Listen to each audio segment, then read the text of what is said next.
అంటే గురువుగారు చాలా మంది అమావాస్య రోజు పుట్టిన వాళ్ళు గాని ఏం చెప్తే అది జరుగుతుంది అంటారు కదా, వాస్తవమేనంటారా?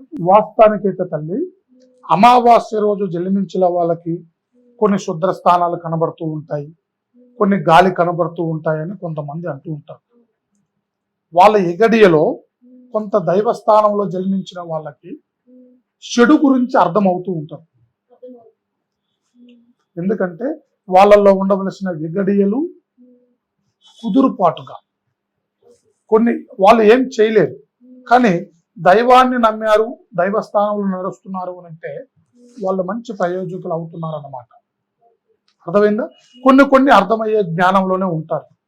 అలాంటి వారికి ఎందుకంటే సరస్వతి వాళ్ళకి మంచి దివ్యమైన స్థాయిలో ఉంటుంది. ఏదైనా అట్టనే పట్టుకొని చదవగలుగుతారు.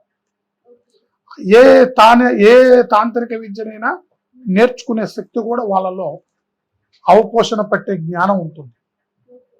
విద్య కూడా నేర్చుకునేంత తత్వం గల్లోలు అవుతారు. ఏ వస్తువునైనా కానీ చాలా ఫాస్ట్గా నడిపించేంత మూమెంట్లో ఉంటారు. కానీ ఆ గడియలో జన్మించిన మనిషి తప్పు గడియలలో వక్రస్థానంలో నడిచిన వారు, వక్రస్థానంలో ఉండవలసిన వారు, అది అందరికీ వర్తించదు.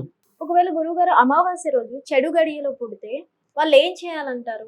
అలాంటి గడియలలో ఉండవలసిన వాళ్ళని ముఖ్యంగా అలాంటి గ్రహ స్థితులలో వాళ్ళ మీద ఎక్కువగా బటన్ పడుకోకుండా, వాళ్ళకి అలాంటి స్థాయి ఇబ్బంది జరగకోకుండా ఆ గ్రహ స్థితిని మనం అనుకూలంగా దోష నివారణ చేసుకోవాలి. అంటే ఎలాంటి విధంగా దోష నివారణ అంటే వాళ్ళలో ఉండవలసిన స్థితి ఏ స్థితిలో ఉందో మనం చూడాలి.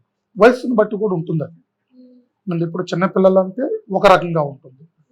వయసు 18, 19, 20, 25, 30 వరకు ఒక స్థితిలో ఉంటారు. అర్థమైందా? ఆ స్థితిలో ఉన్న వాళ్ళకి ఒక మార్గం ఉంటుంది.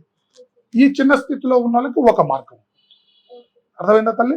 ఈ చిన్న స్థితిలో ఉండవలసిన వాళ్ళకి కుటుంబ రీతిలో ఉండవలసిన దాంట్లోనే మనం సరి చేయొచ్చు. అంటే వీళ్ళు అమావాస్య రోజు పుట్టడం వల్ల ఫ్యామిలీకి ఏమైనా ఇష్యూ రావచ్చు అంటారు? ఫ్యామిలీకి ఎలాంటి ఇబ్బంది ఉండదు.